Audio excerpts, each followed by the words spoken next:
Hi, and welcome to the next set of labs.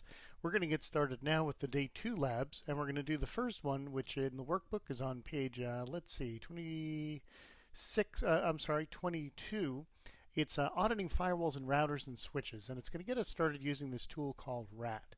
So over on my Windows PC, I've already taken the time to copy over all of the data that came with the first DVD for the course.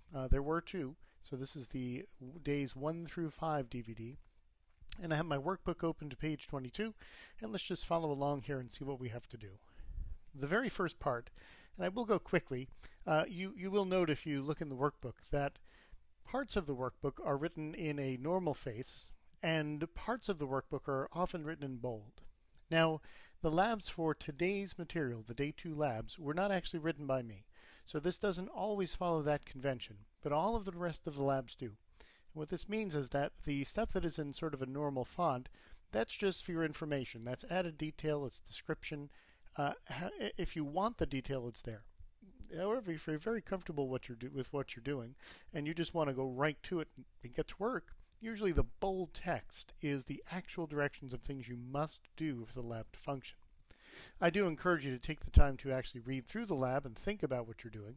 But again, if you just need to get it done, the bold text is what you're looking for.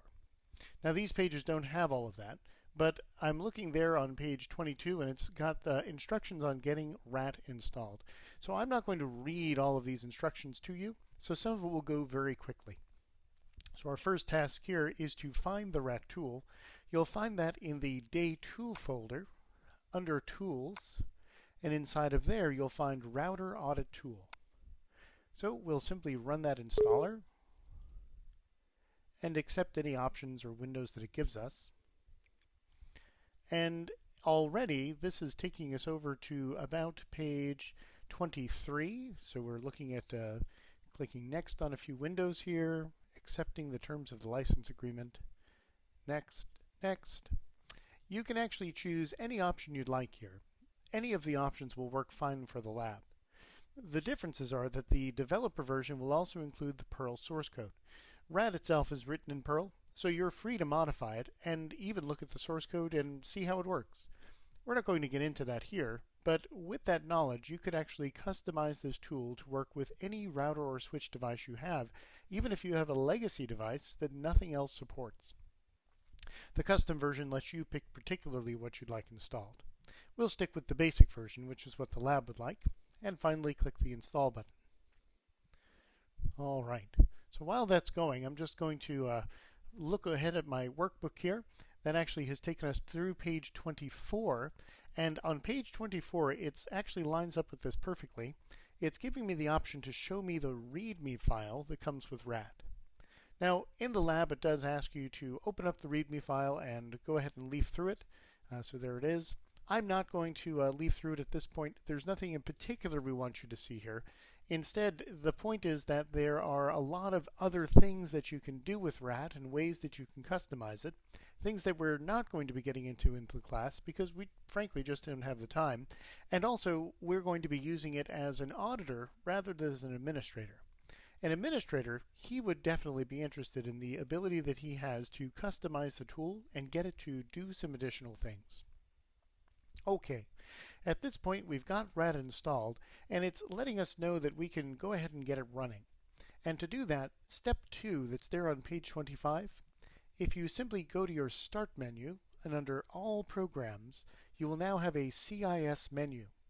And inside of that is a shell for RAT. Now if you're in Windows 8, you're going to have to go to that wonderful tile display that you've got. And if you shift over to the right hand side, you should see that there's an icon now for shell for RAT. And if you just tap on that, it'll open up this shell. The shell for RAT is not required to be used, but it does do something convenient.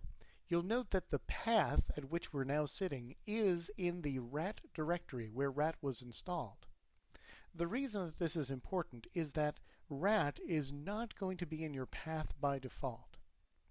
Let's take a directory listing. Let me explain what I mean.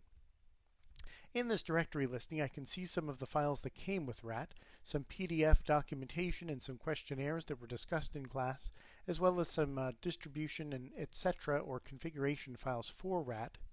But I also see a directory named bin or binary. Let's take a look at that directory.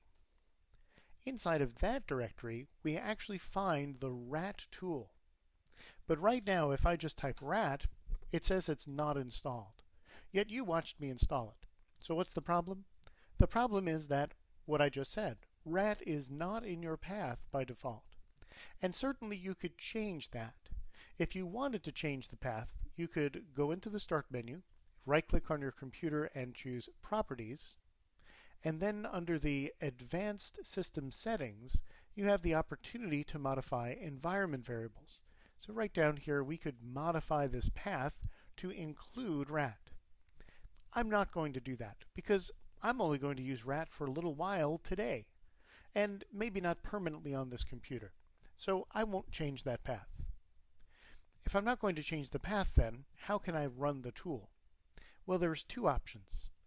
One option is, from where I am right now, I could say I would like to run in the bin directory the tool named rat, and it will run with no problem at all. In the directions in the workbook, it gives you an alternative. It suggests that you could cd into the bin directory. If we look in there, there it is, there's the rat tool, and if I now type rat, it will execute. Why is that? Because the local directory is always in your path within a default Windows installation. It's actually a little bit of a risk because if someone were to drop a malicious piece of code into the directory where your command prompt is, and then you typed it, maybe a command that masquerading as that binary, you would execute that binary automatically. In any event, this is why the rat shell for rat is so useful, because it drops us right into that directory, and I don't have to type a lot of directory commands to get myself there. For now, though, let me move on with the lab. So in the next part of the lab, it's talking about the different options that you've got and ways that it can be used, but it's also asking us to go and find a file named router config. Now that's in step 3 there on page 26.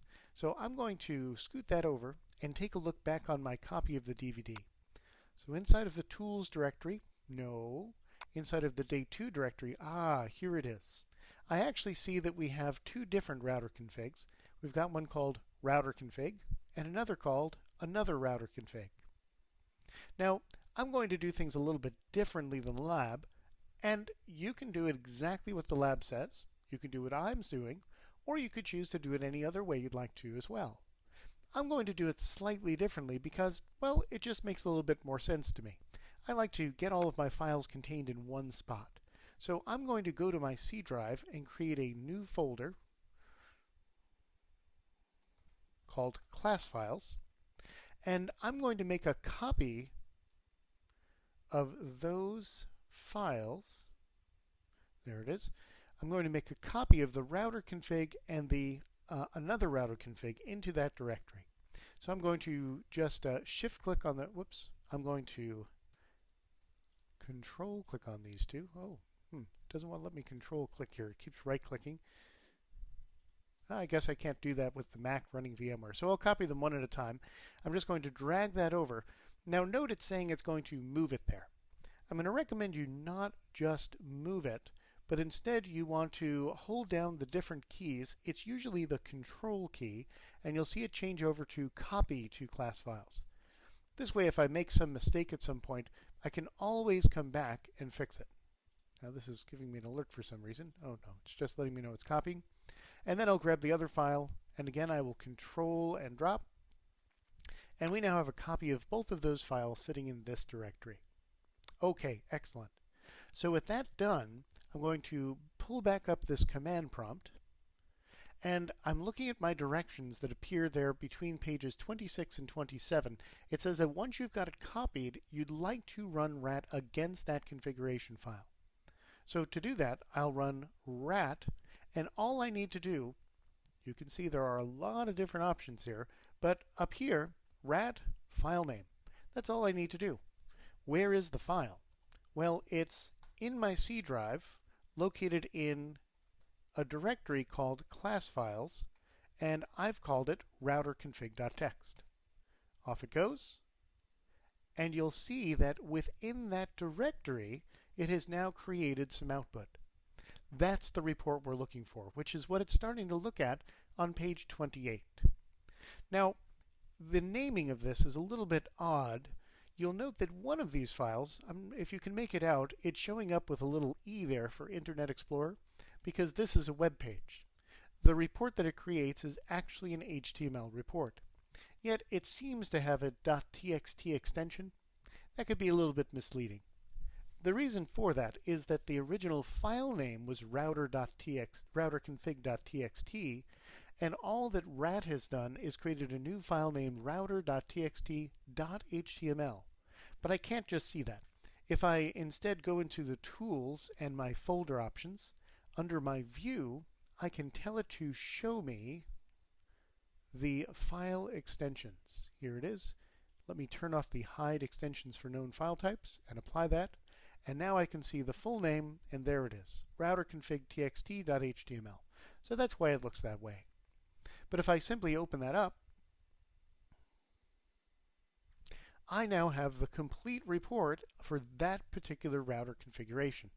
And that's taking you over to page 29. Now, it's giving you a couple of questions to ask here too, or to answer here too. I'm not going to answer those questions about what the most critical findings are and why they're the most critical and how you'd classify the risk.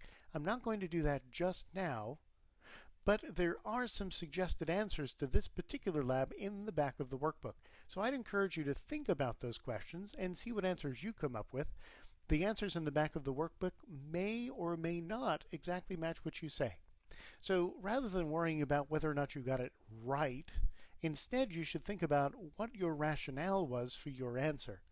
It could be that based on your background and your organization, which is the context or lens with which you'll look at these problems, you may say, well, no, I hear what that workbook says, but for me, this would be a much more critical issue.